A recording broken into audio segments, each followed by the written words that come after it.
SC ఉప వర్గీకరణను తాము వ్యతిరేకిస్తున్నామని ఆంధ్రప్రదేశ్ మాల ఉద్యోగ సంఘం నేతలు గాంధీనగర్ ప్రెస్ క్లబ్ నందు ధ్వజమెత్తారు. ఈ మేరకు గాంధీనగర్ ప్రెస్ క్లబ్ నందు వారు విలేకరుల సమావేశం జరిపారు. ఈ సందర్భంగా మాట్లాడుతూ ఎస్సీ వర్గీకరణలో రాజీవ్ రంజన్ మిశ్రా కమిటీ నివేదికపై నిప్పులు చెలిగారు. కులగణన చేయకుండా ఎలా నివేదిక ఇస్తారని మండిపడ్డారు.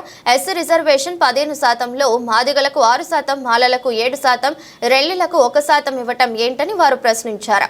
రాష్ట్రంలో 22% మంది ఎస్సీలు ఉన్నారని, కులగణన జరిగితే మాదిగల ఎంతమంది ఉన్నారో, మాలలు ఎంతమంది ఉన్నారో ఒక నివేదిక వస్తుందని తెలిపారు.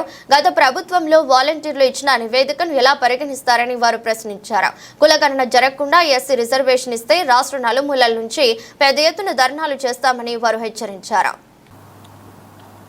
నా పేరు ఉప్పులేటి దేవి ప్రసాద్, ఐఆర్ఎస్ రిటైర్డ్, అఖిల భారత మాల సంఘాల జేఏసీ చైర్మన్. ఇప్పుడు ఎస్సీ క్లాసిఫికేషన్ మీద జరుగుతున్నటువంటి ఉద్యమానికి మరి మొత్తం కూడా నిర్వహిస్తున్నటువంటి సంస్థ మాది.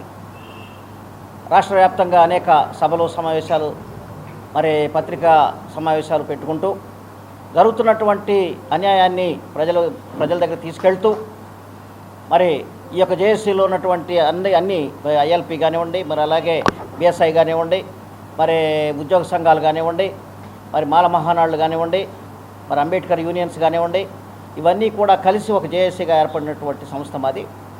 కాబట్టి ఈ జేఏసీ ద్వారా రాష్ట్ర ప్రభుత్వం ప్రజా వ్యతిరేక విధానాలని ముందుకు తీసుకెళ్తూ చట్ట వ్యతిరేకమైన, రాజ్యాంగ వ్యతిరేకమైనటువంటి విధానాలని అమలు చేయాలని చూస్తూ దళితుల మధ్యలో చిచ్చు పెట్టాలి, దళితుల్లో వర్గ విభేదాలు తీసుకురావాలి, కుల విభేదాలు తీసుకురావాలి, వాళ్ళల్లో సంఘర్షణ తీసుకురావాలి, వాళ్ళని విడదీసి విభజించి పాలించాలి అనేటువంటి ఉద్దేశంతో చేస్తున్నటువంటి ఈ యొక్క వర్గీకరణ ప్రయత్నాలని తిప్పికొట్టడానికి చేస్తున్నటువంటి ప్రయత్నాల్లో మేము ముందడుగులో ఉన్నాం.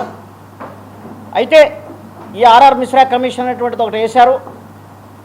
దాని నియామకమే చెల్లదని చెప్పి మా యొక్క సంస్థ నేనే హైకోర్టులో మరి రిట్ పిటిషన్ ఫైల్ చేశాను.